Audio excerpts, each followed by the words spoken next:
Assalamualaikum warahmatullahi wabarakatuh. Hari ini kita akan belajar tentang dasar penyelamatan di air. 1. Renang penyelamatan. Renang penyelamatan merupakan renang yang bertujuan untuk menyelamatkan korban kecelakaan di air. Renang ini dapat dilakukan dengan cara 1. Penyelamatan dengan satu tangan, dan 2. Penyelamatan dengan 2 tangan. Penyelamatan dengan satu tangan. Caranya adalah kita memegang korban di bawah bahu. Renang ini dilakukan dengan menarik korban dan memegang bahu bagian bawah menggunakan satu tangan. Hal ini dilakukan untuk mengadapkan kepala korban ke atas sehingga korban dapat bernapas dengan hidung. Kemudian yang kedua, memegang korban di depan dada. Korban akan ditarik dengan menempatkan satu lengan di depan dada korban. Itu adalah cara penyelamatan dengan satu tangan seperti pada gambar di bawahnya. Itu adalah contohnya. Kemudian ada penyelamatan dengan kedua tangan. Kalian perhatikan pada gambar di bawahnya. Renang penyelamatan ini dilakukan menggunakan dua tangan dengan cara memegang kepala, kemudian memegang dada. 3. Memegang bahu korban dari belakang. Hal ini dilakukan supaya posisi kepala korban menghadap ke atas seperti pada gambar di samping ini. Berikutnya adalah dasar penyelamatan. Hal yang harus diperhatikan untuk menolong korban tenggelam adalah lakukan pertolongan secepat mungkin. Usahakan untuk melepas perlengkapan yang mungkin akan menghambat gerakan di air. Kemudian, yakinkan bahwa kamu dapat menguasai situasi air. 3. Siap dengan kemungkinan korban untuk meraih dan menarik penyelamat karena kepanikan. 4. Jika korban telah tenggelam ke dalam air, penyelamatan harus menyelam untuk mencari dan mengangkat korban ke atas. Itulah hal-hal yang harus diperhatikan dalam dasar penyelamatan. Selanjutnya, usaha penyelamatan diri di air. Usaha penyelamatan diri di air agar dapat mengantisipasi terjadinya kecelakaan di air. Ada 6. Yang pertama, menguasai kemampuan renang dengan baik. 2. Kalau belum pandai berenang, jangan berenang sendiri, harus ada pengawasan. Kemudian 3. Berenang sesuai aturan yang ada pada kolam renang. 4. Belajar cara mengatasi pertolongan pada diri sendiri bila terjadi kecelakaan. 5. Bisa mengukur kemampuan diri sendiri. 6. Berusaha meminta pertolongan jika memang sangat memerlukan. Itu adalah usaha penyelamatan diri di air. Ada 6. Berikutnya, pertolongan kecelakaan di air. Nah, di sini pertolongan dengan jangkauan. Ada beberapa cara. Yang pertama, pertolongan dengan jangkauan dari dek. Kemudian pertolongan dengan jangkauan turun tangga. Kemudian pertolongan dengan jangkauan kaki, berarti memberikan kaki. Kemudian pertolongan korban jauh dari jangkauan. Bagaimana caranya? Berarti kita harus melemparkan sebuah pelampung. Kemudian pertolongan dengan menggunakan ban. Nah, lemparkan ban kepada korban, kemudian korban kita tarik. Kemudian ada pertolongan dengan menggunakan ring pelampung. Itulah pertolongan dengan jangkauan. Selanjutnya ada teknik pertolongan. Teknik pertolongan masuk ke dalam air sebagai berikut. Nah, ini sudah masuk ke dalam air. Melompat dengan kaki terlebih dahulu, kemudian lari, kemudian masuk ke air.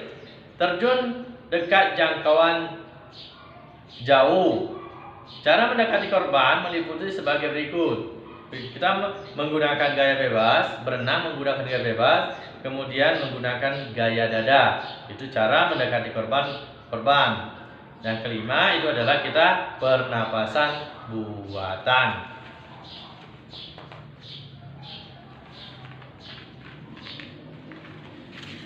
Nah, di sini adalah teknik pemberian napas buatan. Yang pertama, bersihkan saluran pernapasan korban. Hidung jangan ada yang menghalangi. Mulut jangan ada lumpur atau makanan. Kemudian 4, melakukan pernapasan buatan.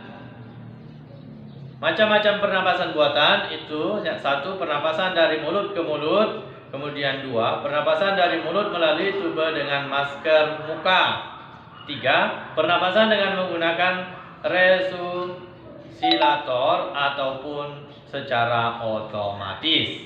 Itulah cara memberikan pernapasan kepada korban-korban kecelakaan.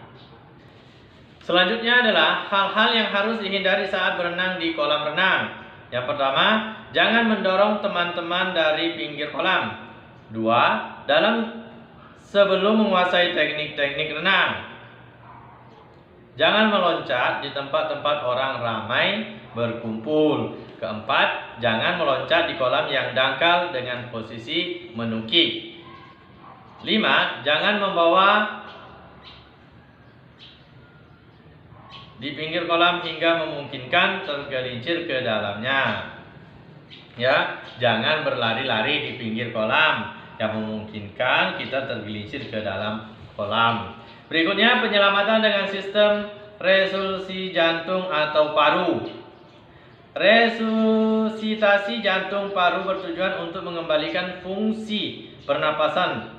Penanganan akibat henti napas atau henti jantung yang mana fungsi tersebut gagal total oleh sebab yang memungkinkan untuk hidup normal. Adapun penyelamatannya adalah asing respirasi rida yang jatuh ke belakang, kemudian depresi pernapasan. Itu.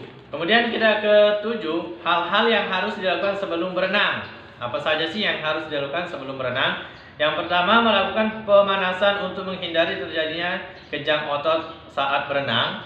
Kemudian setelah itu, mandilah atau bersihkan badan air pancur yang disediakan sebelum masuk ke dalam kolam renang. Kemudian, latihan iraman kaki terlebih dahulu sebelum melakukan latihan bentuk-bentuk latihan lainnya. 4, kolam renang dengan keadaan yang cocok. Masuklah ke dalam yang cocok karena kolam renang terdiri ada yang dangkal, ada yang dalam. Kalau belum terlalu bisa berenang, jangan sekali-kali masuk ke kolam renang yang dalam. Ya. Kita akan selanjutnya adalah yang harus dilakukan sesudah berenang apa saja? Ada 4. Yang pertama, basuhlah seluruh tubuh menggunakan air bersih agar jauh dari kuman dan kotoran. Kemudian, keringkan pakaian renang di tempat teduh.